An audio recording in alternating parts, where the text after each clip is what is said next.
કારણ વિના કાર્ય બને નહીં, અને કારણ વિના જો કાર્ય સંપન્ન થાય તો એને અકસ્માત કહેવાય. અકસ્માતની અંદર દુઃખ હોય છે, અને કારણથી જે કાર્ય નિષ્પન્ન બનતું હોય એ સુખકારી હોય છે. ભગવાન સ્વામિનારાયણે આ સંપ્રદાયની સ્થાપના કરી માત્ર ને માત્ર જીવોના કલ્યાણ માટે કરી છે. શ્રીજી મહારાજની જે ફિલોસોફી, જેનું 500 પરમહંસો, હજારો હરિભક્તો તે સમયની અંદર આનું જતન કરતા કરતા પરંપરાની અંદર સ્વામી માયાતીતાનંદજી બ્રહ્મચારી સ્વામી એમણે આ બગીચાને પાણી સિંચન કરી સત્સંગનો રસ પાય અને આ બગીચો ખીલવીને સુંદર મજાનો બનાવ્યો. એની વાડ કરવામાં મદદરૂપ વિરસદવાળા જ્ઞાન સ્વામી પણ થયેલા. આ માયાતીતાન સ્વામીનો બગીચો છે. ખંભાતના હરિભક્તો ખંભાત સ્વામિનારાયણ મંદિર, એની 2 પાંખો છે. આ સત્સંગની 2 પાંખો છે. જેટલું આને આગળ વધવું હોય, આકાશમાં ઉપર જવું હોય એટલું જઈ શકે. આને 2 પાંખો છે. ખંભાતની સત્સંગ ભાલબારા આ એક પાંખ છે. ભાલના હરિભક્તો, ભાલનો સત્સંગ એ પણ માયાતીતાન સ્વામીનો કરેલો.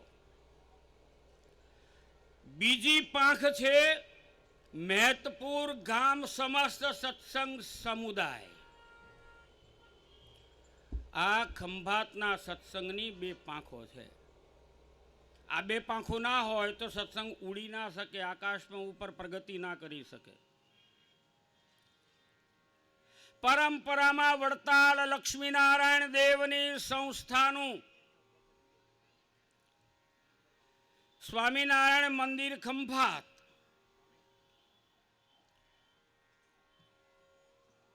આ સત્સંગ માત્ર ને માત્ર સ્વામિનારાયણ ભગવાને જીવોના કલ્યાણ માટે સ્થાપેલો છે. પૂર્વ સમયની અંદર માયાતીતાન સ્વામીએ જે રેલો અથવા તો જે માર્ગ ચલાવ્યો હતો એ માર્ગની અંદર રહેવામાં સુખ શાંતિ છે. માત્ર માયાતીતાન સ્વામી વડતાલ હરિકૃષ્ણ મહારાજ અને લક્ષ્મીનારાયણ દેવના સત્સંગનું પોષણ કરનારા છે. તમે બહુ ભાગ્યશાળી છો. આ ગામના હરિભક્તો કેટલા રૂડા સત્સંગી છે. આ જાત અનુભવની હું તમને વાત કરું છું. અહીંયા હું 5 વર્ષ રહ્યો છું આ મંદિરમાં. અહીંના હરિભક્તો તો વ્હાઈટ પેપર છે. જેવી છાપ પાડો ને એવી છાપ પડે. આ બધું અમારા સંતોના હાથની વાર્તા છે. આમાં કાળી સાંઈ રેડવી કે લાલ સાંઈ રેડવી એ અમારા સંતોના હાથમાં છે.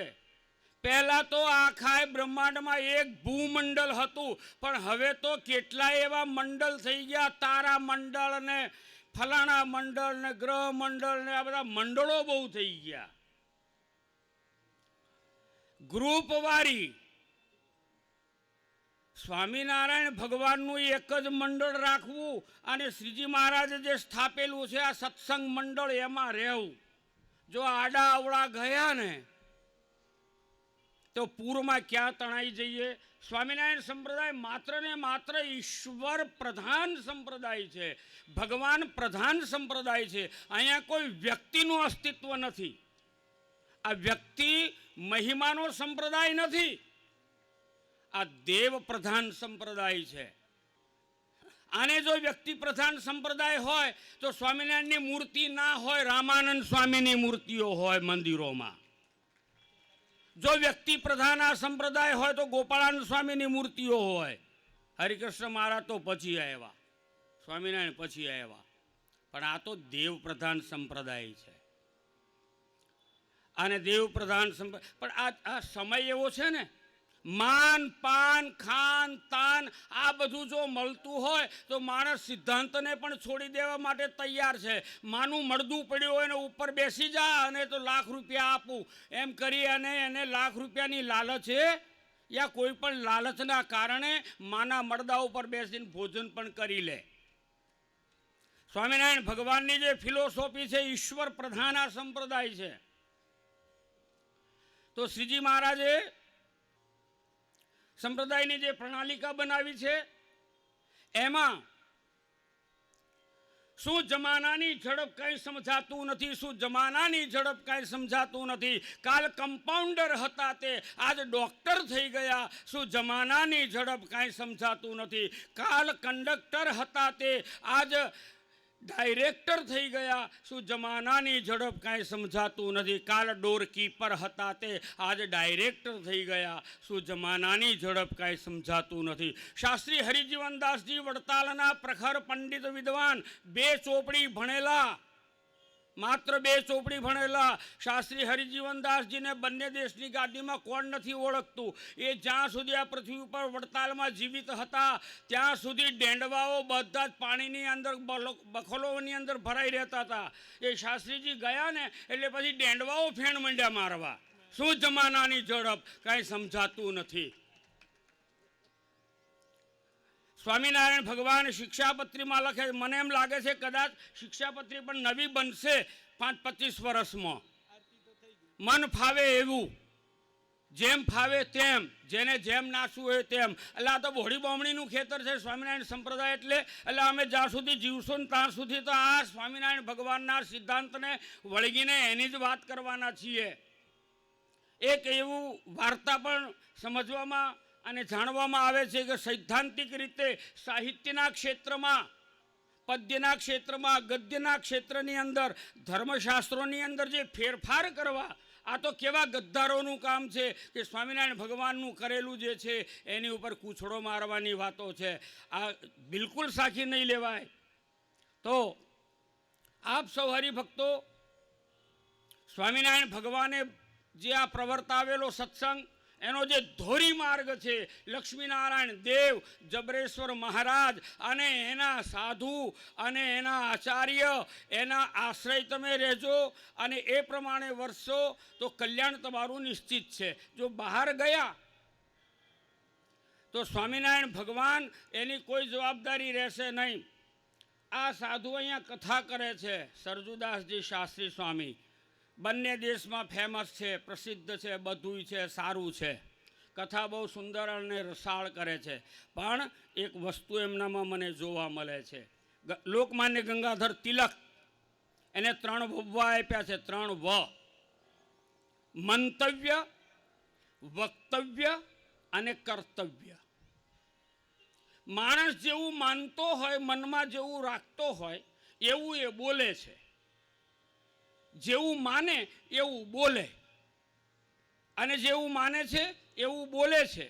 આ આખી દુનિયામાં છે. પણ જેવું માને છે ને જેવું બોલે છે, વક્તવ્ય છે, એવું કર્તવ્ય હોતું નથી. મંતવ્ય હોય, વક્તવ્ય હોય, પણ એવું કર્તવ્ય હોતું નથી. આ વક્તાની અંદર જેવું માને છે એવું જ વક્તવ્ય કરે છે, અને જેવું મંતવ્ય અને વક્તવ્ય છે એવું જ એનું કર્તવ્ય છે. આ 1 કરોડ રૂપિયાનો હાથી તમારી આગળ બેહાડેલો છે. આ સસ્તો હાથી નથી ભાઈ. એ લાખના જમાના હવે જતા રહ્યા, હવે પેટીઓના જમાના જતા રહ્યા, હવે તો પટારાના જમાના આવ્યા છે. કંઈક કથામાંથી ગ્રહણ કરજો. મારે કહેવાનો ભાવાર્થ એ છે, કથા ટેપમાં ઉતરે, પેટમાં ના ઉતરે. આ પેટમાં ઉતારવાનું છે, આ ટેપમાં ઉતારવાની જરૂર નથી. ટેપમાં ઉતરે ટેપનું કલ્યાણ થાય, આપણું થાય. આપણા પેટમાં ઉતરે તો આપણું કલ્યાણ થાય.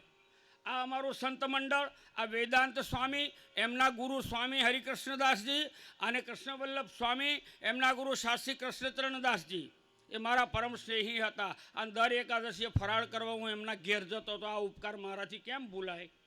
મારા ખાસ મિત્ર હતા. દાડામાં 3 વખત જો ના મળે તો એને ચેન ના પડે. મસણો ઉડાડતા ઉડાડતા આવે અને આવા રૂડા સાધુ તૈયાર કરીને એ સંતે આપ્યા જ તમને. એ સાધુની મહેનતે આ સાધુ તૈયાર થયા અને એ આજે આ સત્સંગની સેવા કરી રહ્યા છે. તો એમને પણ તમે સાથ સહકાર આપજો. આવા રૂડા સાધુ 25 વર્ષ પછી હવે આવાય મળવાના નથી. આ ઘણાના મગજમાં છે ને આવી રાઈ ભરાયેલી હોય, સાધુ હવે જવા દો ને બધું પહેલાં જેવું હવે નથી. તો પહેલાં જેવું હતું ત્યાં જતો રહે. હા, ગોપાળાનંદ સ્વામી, મુક્તાનંદ સ્વામી, નિત્યાનંદ સ્વામી હતા તઈ જા, મર્યા વગર જવાનું છે. આ જે મળ્યા છે ને એમાં આનંદ માનવાનો છે. જે મળ્યું છે એ કરોડો રૂપિયાનું છે. અને બીજી કોઈ આશાઓ રાખીશું તો એ પરિપૂર્ણ થવાની નથી. આમાંથી જ પરિપૂર્ણ થશે. આ જબરેશ્વર મહારાજ તમારું કલ્યાણ કરશે. આ જબરેશ્વર મંદિરના કોઠારી કે સંત મંડળ હશે એ તમારું કલ્યાણ કરશે. અને લક્ષ્મીનારાયણ દેવ હરિકૃષ્ણ મહારાજનો આશ્રય છોડતા નહીં. અસ્તુ, ધન્યવાદ. જય સ્વામિનારાયણ. જય સ્વામિનારાયણ. પુરાણી સ્વામી એ એકો છે પ્રવચનના. હા, ને મોટા મોટા સાધુ એમની પાસે બેવા જાય, તમે અડધો કલાક બેસો તો એ મિજાજ ખુશ કરી નાખે. અહીંયા તમે એમનો ઘણો બધો લાભ લીધો છે. અને ખાસ કરીને એમને પૂજ્ય હરિકૃષ્ણ સ્વામી એટલે પંડિત સ્વામી અને કૃષ્ણચરણ સ્વામી બંને સંતોના ગુરુઓને પણ યાદ કર્યા અને આ ધર્મનંદન સ્વામીને બિરદાવ્યા. ખૂબ હેતપ્રીતવાળું આ મંડળ છે એમનું. અને કાયમ સાથે એકાદશીએ ચટણી રોટલા થાય એટલે ગુરુને ત્યાં ચટણી રોટલા થાય નહીં, એટલે પછી અહીં ચટણી રોટલા, ફરાળી રોટલા. કોકને કહીએ ચટણી રોટલા એટલે કે આજે